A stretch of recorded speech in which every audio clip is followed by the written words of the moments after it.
Bien, continuando con las propiedades, vamos a ver las propiedades que quedan para la transformada de Laplace. Sigamos, propiedad número 6, ¿sí? A esta propiedad, ¿sí?, se la conoce como transformada, fíjense, transformada de la integral. Como existe transformada de la derivada, que ya dijimos que nos permite esa propiedad poder utilizar para resolver ecuaciones diferenciales, la propiedad 6, ¿sí?, nos va a servir, entre otras cosas, para poder resolver ecuaciones integrales, ¿sí?, que ya las vamos a ver también. Bien, ¿qué dice la propiedad 6? Que si la transformada Laplace de f de t es f de s, entonces la transformada Laplace de la integral entre 0 y t de f de u diferencial u es igual a f de s sobre s.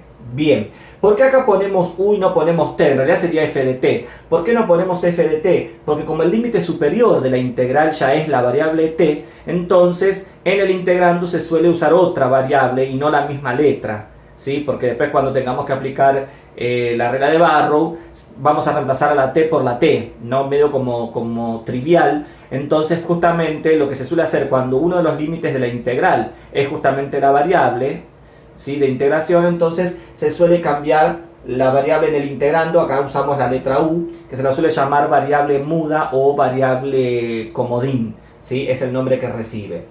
Entonces fíjense que la transformada de la integral entre 0 y t de la función f de u, esta función f de u es esta f de t, ¿sí?, diferencial u, va a ser igual a un cociente donde en el numerador va la transformada del integrando, ¿sí?, que es lo que tenemos acá.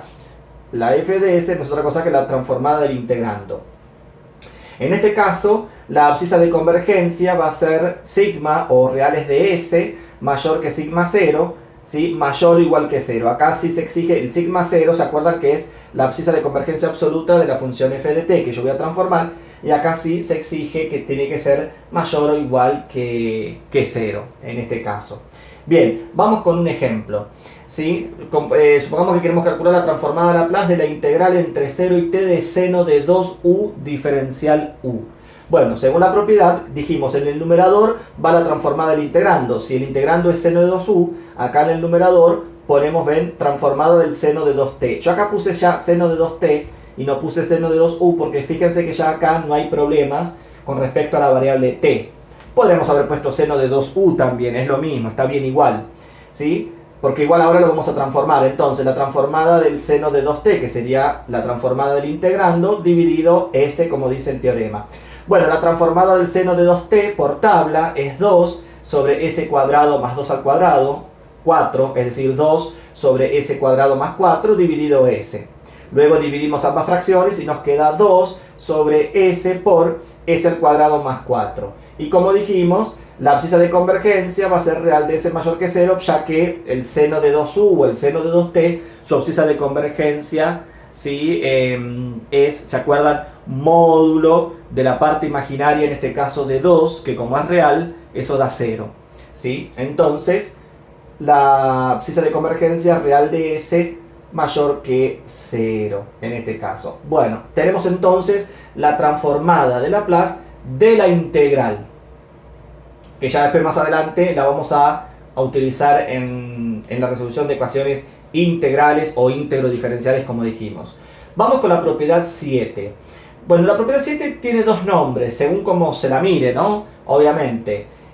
Primero digo la propiedad, dice la transformada Laplace, si la transformada Laplace de f de t es f de s, entonces la transformada Laplace de t a la n por f de t va a ser igual a menos 1 a la n por la derivada enésima de la f de s.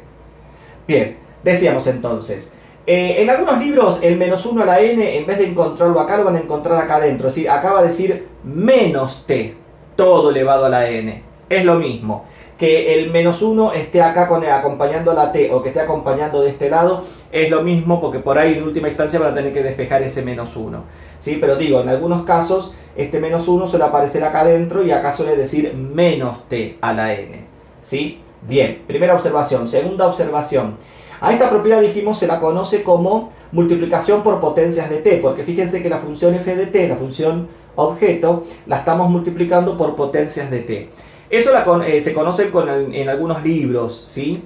En otros libros o para otros autores Fíjense que multiplicar la función objeto por una potencia de t lo que provoca es una derivación de la función imagen. Entonces algunos autores a la propiedad 7 se la conoce como derivada de la imagen, ¿sí? O derivación de la función imagen. Así que puede ser multiplicación por potencias de t o derivada de la función imagen. Cualquiera de los dos nombres recibe la propiedad 7. ¿Sí? Bueno, en este caso la abscisa de convergencia parece como media complicada y esto tiene que ver, bueno, con la demostración de este teorema. Acá dice que la abscisa de convergencia del resultado final, es decir, la parte real de S, o sigma, va a ser, fíjense, mayor a un sigma 1, que va a ser mayor a sigma 0. ¿Sigma 0 quién es? Sigma 0 es la abscisa de convergencia de la f de t, ¿no? Que es la que yo voy a tener acá adentro, que va a estar multiplicada por t a la n. ¿Y quién es sigma 1? Bueno, sigma 1 va a ser justamente sigma 0, la abscisa de convergencia sigma 0 de f de t, más un epsilon, donde epsilon es positivo, donde epsilon es un infinitésimo. Bueno, repito, esto sale de la demostración del teorema, ¿sí? Igual ahora vamos a ver un ejemplo y van a ver que no es para nada complicado, pero toda esta cuestión, ¿no?, de la abscisa de convergencia, repito, sale de la deducción del teorema para poder llegar a este resultado. Bien, vamos con un ejemplo sencillo. Vamos con la transformada Laplace del producto de t por coseno de t. Si comparamos con lo que tenemos, acá dice t a la 1, por lo tanto n vale 1, y tenemos coseno de t. F de t es coseno de t. Necesitamos f de s, que f de s es la transformada del coseno de t. La transformada del coseno de t por tabla es s sobre s cuadrado más 1.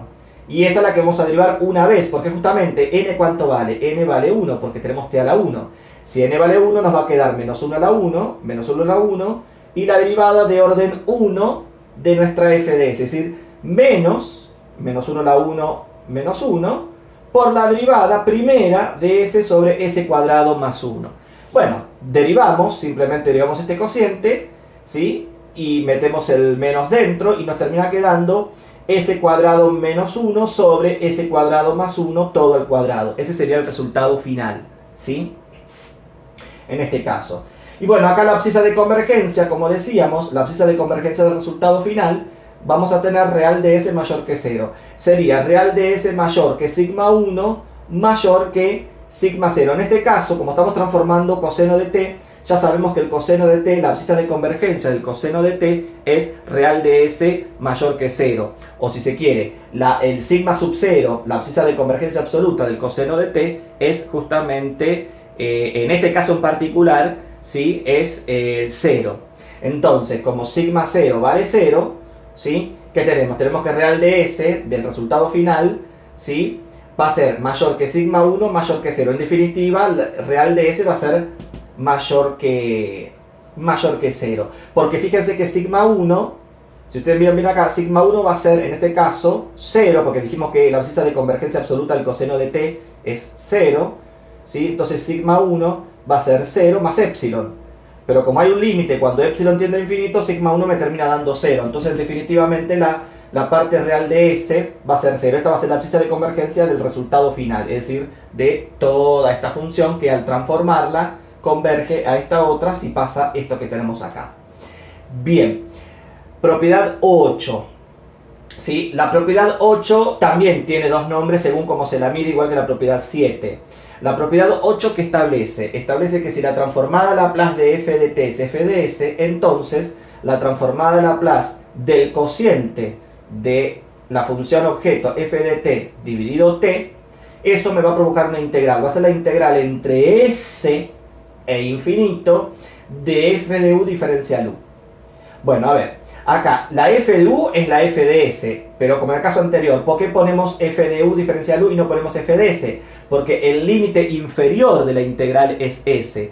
Entonces, como ya estamos usando como s al límite inferior, no podemos usar acá la misma variable, entonces ponemos otra letra, f de u por diferencial u. Acá la variable u se la llama variable muda o comodín, como en el caso del 6, ¿no?, que habíamos dicho.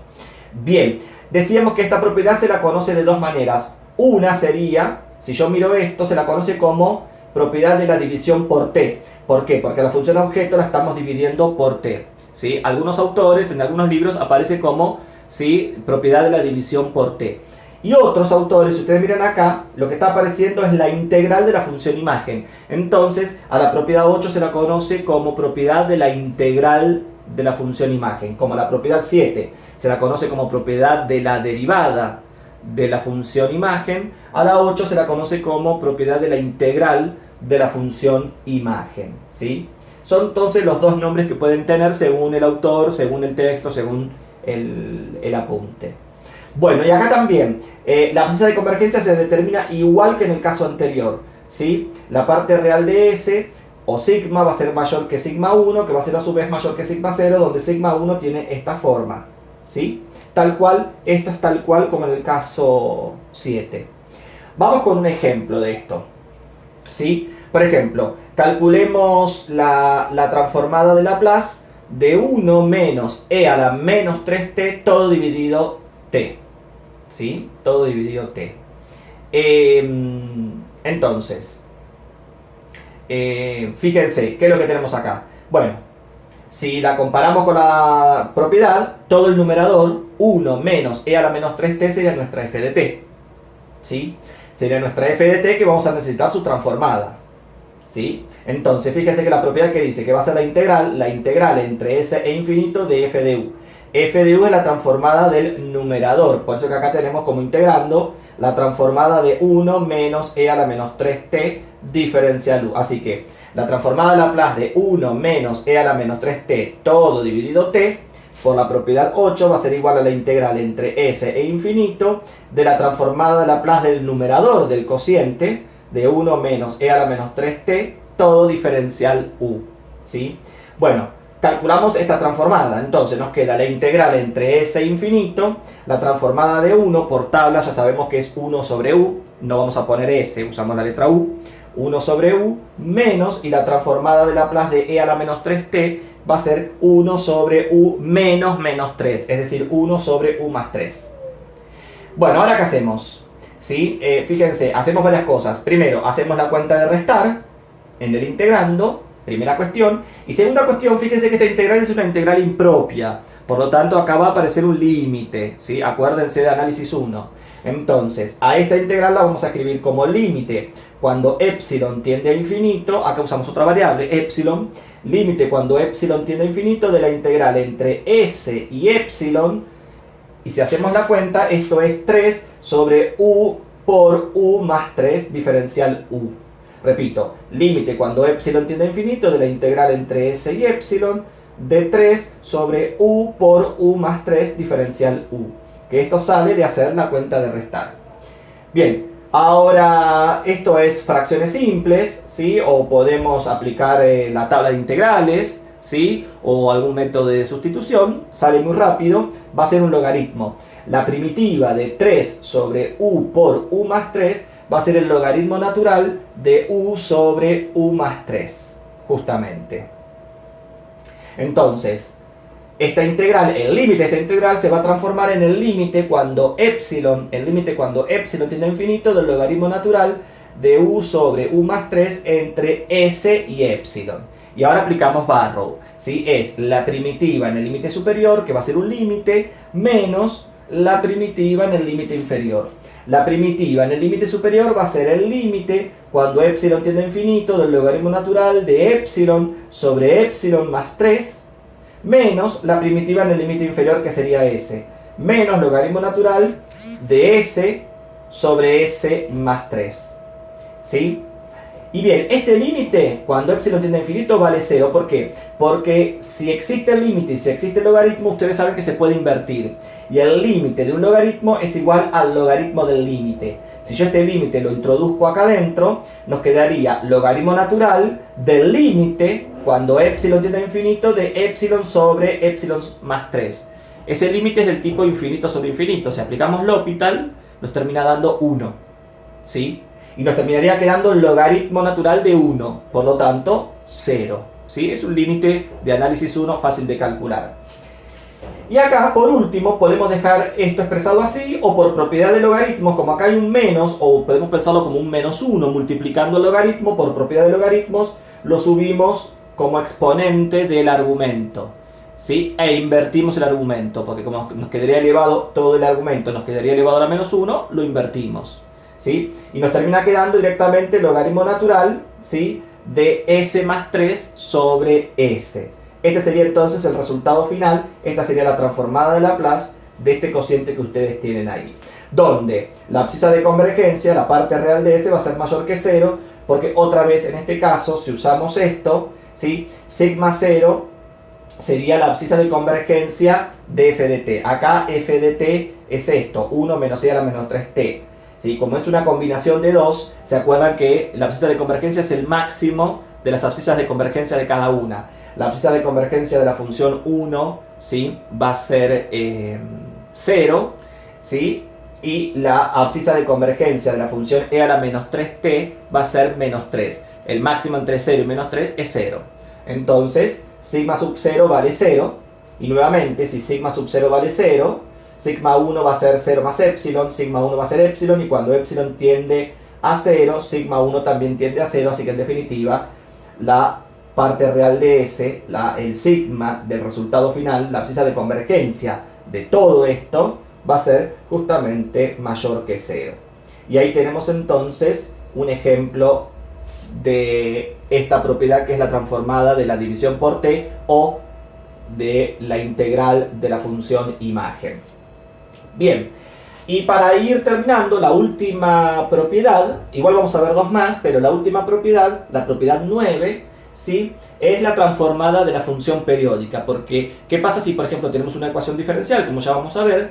Una ecuación diferencial donde la función de entrada, ¿sí?, es una función periódica. O simplemente queremos calcular la transformada de Laplace de una función periódica, ¿sí? Entonces, fíjense que acá el teorema empieza distinto a los casos anteriores. Acá vamos a tener que si f de t es igual a f de t más t, con t grande perteneciente a los reales positivos, iba a decir con t mayor que 0, es lo mismo.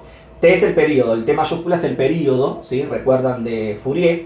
Decíamos, si f de t es periódica de periodo t, entonces la transformada de Laplace de la función periódica f de t va a ser esta fórmula que ustedes tienen acá.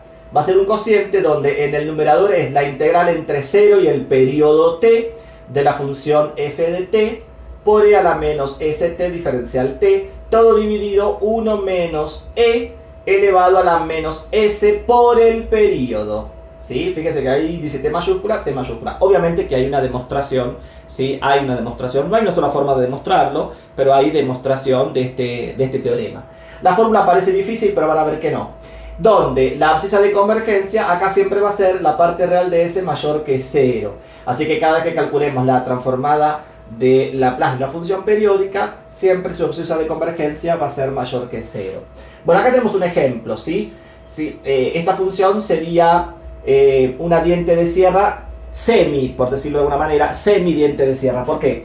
Porque, a ver, la función es periódica desde el menos infinito hasta el más infinito. Adopta esta forma desde el menos infinito hasta el más infinito, pero se acuerdan que uno la supone nula, porque como estamos calculando la transformada univaluada, uno supone que la función es nula del menos infinito hasta el 0. Entonces, como ven, del menos infinito hasta el 0 va a ser nula, y del 0 en adelante, ¿sí?, comienza a ser, por decirlo de alguna manera, comienza a ser periódica.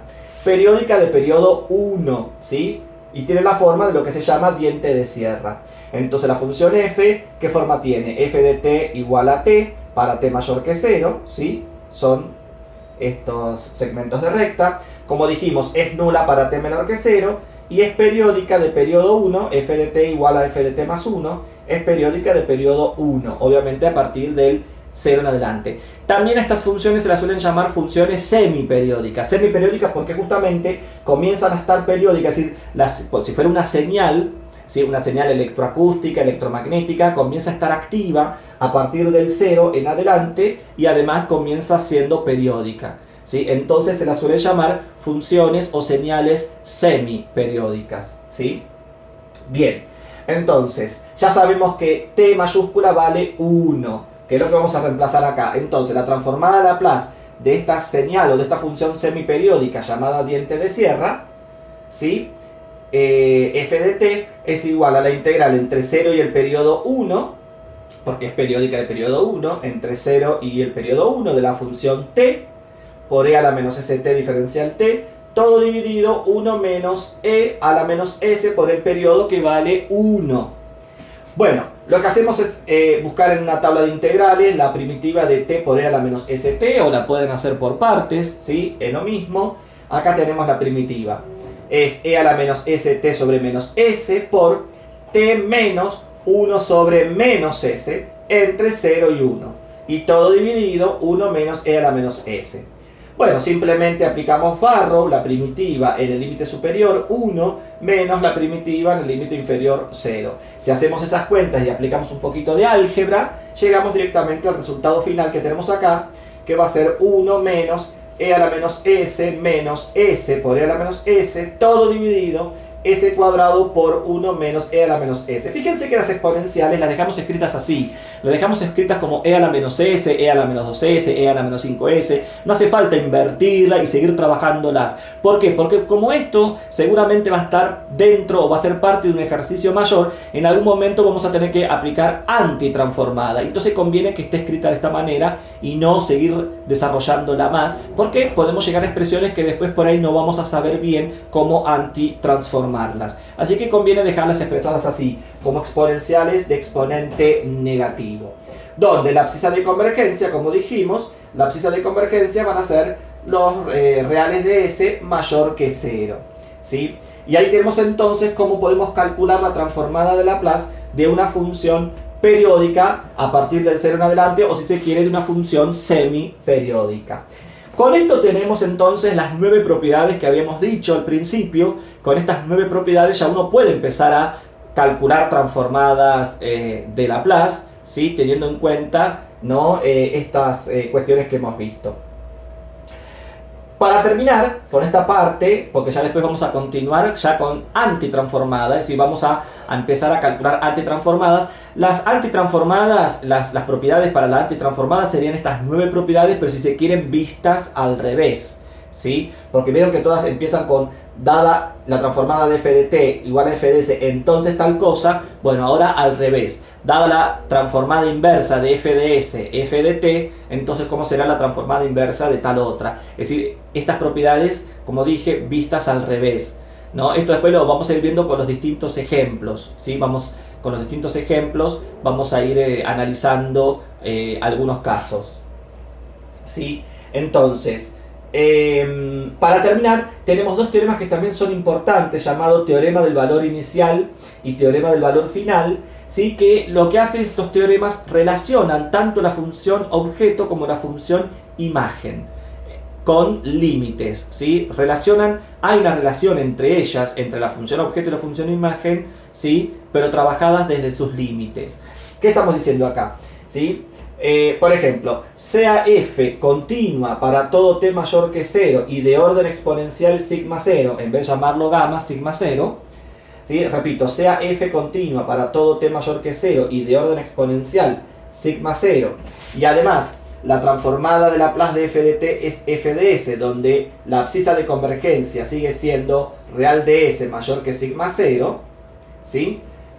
Primera condición. Segunda condición, la derivada primera también, ¿sí? Además de ser continua, es de orden exponencial, también va a ser de orden exponencial y también es transformable Laplace, es decir, que existe la transformada de Laplace de la derivada primera de la función f, ¿sí?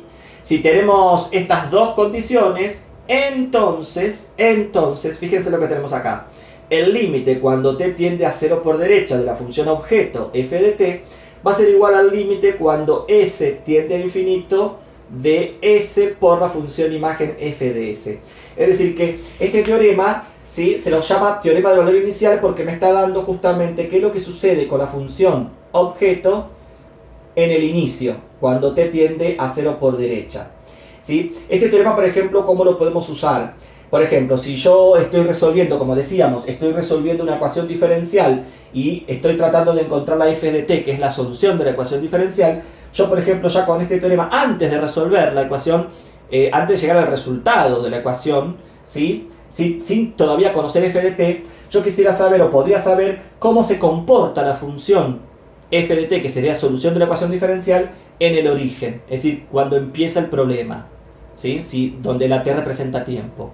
¿Y cómo puedo hacer eso sin conocer la f de t? Conociendo su función imagen, ¿ven? Sabiendo justamente el límite cuando s tiende a infinito del producto de s por f de s, sabiendo cómo se comporta en el infinito este producto, yo puedo saber cómo se comporta la función origen, ¿sí? O la función objeto en el origen del tiempo, cuando comienza el problema, ¿sí?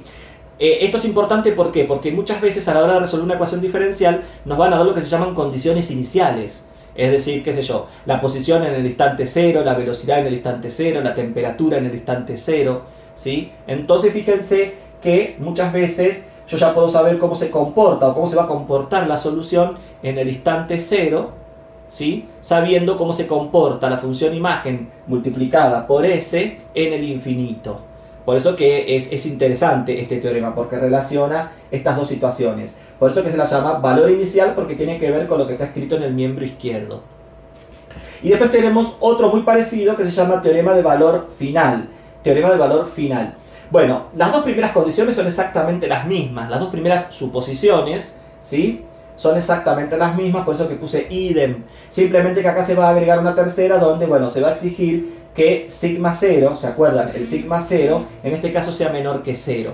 Bueno, esto que sea menor que 0 porque tiene que ver con la demostración del teorema, ¿no? Obviamente que es necesario que sea menor que 0 para que se pueda demostrar este teorema. De ahí sale, ¿no?, estas condiciones, principalmente la tercera.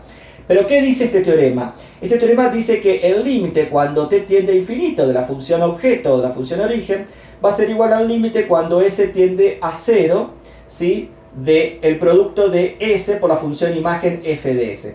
Fíjense que acá dice cuando s tiende a 0. Acá no voy a poner ni 0 por derecha ni 0 por izquierda porque s es complejo. Si s fuera una variable real, ¿sí?, no habría tampoco problema, porque en este caso s sí puede tender a 0 por derecha o a 0 por izquierda, ¿sí? Pero en variable compleja, como no existe el por derecha o por izquierda, directamente s tiende a 0. Decíamos entonces, fíjense que se lo llama teorema de valor final porque lo que me dice justamente cómo se comporta la función origen o la función objeto cuando el t se hace cada vez más grande.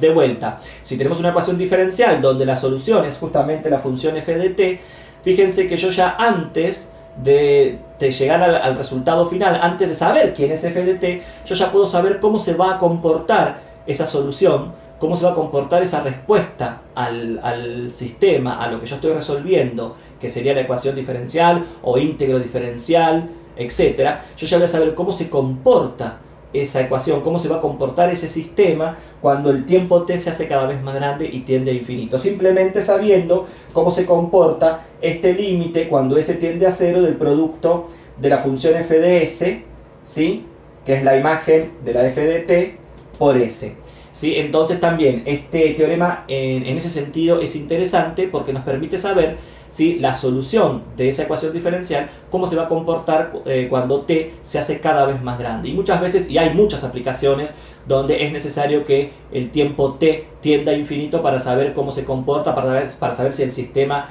tiende a hacerse asintótico, tiende a ser estable o si se dispara. ¿Sí? Porque podría pasar que cuando el tiempo se hace infinito, la solución también se dispara a infinito y es inestable. Digo, se pueden sacar muchas conclusiones, ¿sí?, sabiendo cómo se comporta la solución de esa ecuación diferencial cuando t tiende a infinito. Y con este teorema lo podemos saber de antemano, antes de encontrar la solución, simplemente calculando el límite del miembro derecho, ¿sí? Por eso que son dos teoremas interesantes que tienen que ver en la resolución de ecuaciones diferenciales con el comportamiento de la solución de la ecuación diferencial, ¿sí? Estos teoremas nos permiten determinar justamente el comportamiento al inicio y, entre comillas, al final, por decirlo de alguna manera. De ahí sus nombres, ¿no? Valor inicial y valor final. Bien, entonces, con estas propiedades que terminamos de ver, la 6, transformada de la integral, la 7, transformada de la multiplicación por potencias de t o derivada de la función imagen, la 8, transformada de la división por t o integral de la función imagen, la 9, transformada de una función periódica, Y el teorema del valor inicial y teorema del valor final, ya con esto hemos cubierto, ¿sí? Hemos cubierto las propiedades de las que goza la transformada de Laplace. En el próximo video ya vamos a empezar a calcular transformadas inversas, donde lo vamos a hacer usando la tabla que vimos al principio o usando alguna de estas propiedades, pero como les decía, las vamos a ver cómo se usan, entre comillas, al revés. No vamos a ir haciendo una por una, vamos a ir tomando algunos ejercicios del práctico y lo vamos a ir explicando, ¿sí? Lo vamos a ir explicando usando, como decíamos, la tabla, ¿no? Muchas veces vamos a tener que multiplicar y dividir por algo, o sumar y restar, es decir, llevarlo a expresiones conocidas si vamos a usar la tabla. O justamente vamos a poder usar alguna de estas propiedades, pero vistas al revés, por decirlo de alguna manera. ¿Es la única forma de calcular transformadas inversas? No. Esas son, en principio, lo primero que uno hace en base a lo que uno ya conoce. Pero ya vamos a ver que existen métodos también que nos permiten calcular transformadas inversas, como el método de fracciones simples, cuando tengamos cocientes de polinomios, ¿sí? La fórmula del desarrollo de Heaviside también, cuando tengamos cocientes de polinomios, pero bajo ciertas condiciones. También vamos a ver, por ejemplo, el teorema de convolución, ¿sí? Que es otro método que nos permite calcular transformadas de Laplace. Es decir, existen diferentes métodos, ¿sí? Que nos permiten calcular transformadas inversas de Laplace. Y hay uno que es la fórmula de inversión compleja. Nosotros, por lo menos ahora, no lo vamos a ver, ¿sí? ¿Por qué? Porque la fórmula de inversión compleja, ya su nombre lo dice, ¿sí? Exige tener conocimientos de teoría de variable compleja. Y como no todas las carreras de ingeniería tienen variable compleja, ¿sí? Y como este video está armado para varias carreras, entonces no vamos a ver, por lo menos con las carreras de industrial, mecánica, ¿sí? No vamos a ver la fórmula de inversión compleja. Sí, esto lo vamos a ver específicamente con ingeniería electrónica y posiblemente con ingeniería eléctrica, porque ellos sí ven teoría de variable compleja, ya vienen con la teoría de variable compleja. Entonces la fórmula de inversión compleja para ellos va a ser usar cosas que ya han visto. En cambio, para otras carreras, lamentablemente, si yo diera la fórmula de inversión compleja, tendría que explicar previamente un montón de cosas anteriores y no tiene sentido, no es el objetivo tampoco, ¿sí? Y además tampoco está en el programa de las materias que corresponde a esas carreras, ¿sí? Pero lo aclaro porque también van a ver en algún apunte que existe la fórmula de inversión compleja y por ahí uno va a preguntar, ¿y qué es eso? Bueno, sí, existe una fórmula, como existe para Fourier, para calcular la transformada inversa de Fourier, también existe una fórmula para calcular, una fórmula directa para calcular la transformada inversa de Laplace, pero requiere conocimientos de teoría de variable compleja, requiere conocimientos de integración en el campo complejo, requiere conocimiento de lo que se llama el teorema de los residuos, es decir, requiere de otros conocimientos que algunas carreras sí no van a tener problema y otras carreras directamente he decidido no darlo. Por eso, pero lo aclaro porque lo van a encontrar posiblemente, ¿no? en algún apunte. Pero ya con todas las otras herramientas, ¿sí? Viendo estas propiedades, como dijo, de uso al revés, usando la tabla y viendo las otras metodologías que yo nombré recién, ya con eso alcanza y tenemos bastantes herramientas para calcular transformadas inversas y después para poder volcarlo todo esto a la resolución de ecuaciones diferenciales, sistemas de ecuaciones diferenciales, etcétera, etcétera. Así que no va a ser necesario, ¿sí? llegar a ese recurso de la fórmula de inversión compleja. Bueno, espero que haya sido claro. Como siempre les digo, cualquier pregunta me consultan al correo, ¿sí? Y bueno, obviamente esto lo complementan con la teoría, lo tienen en los apuntes, principalmente en el texto de análisis matemático 3 de Benedetto Frediani Vini, que ya les fue enviado, ¿sí? Donde van a encontrar las demostraciones y demás. Bueno, a ponerse a trabajar y cualquier consulta, como siempre digo, me consultan. Nos vemos ya en el próximo video con transformadas inversas de Laplace.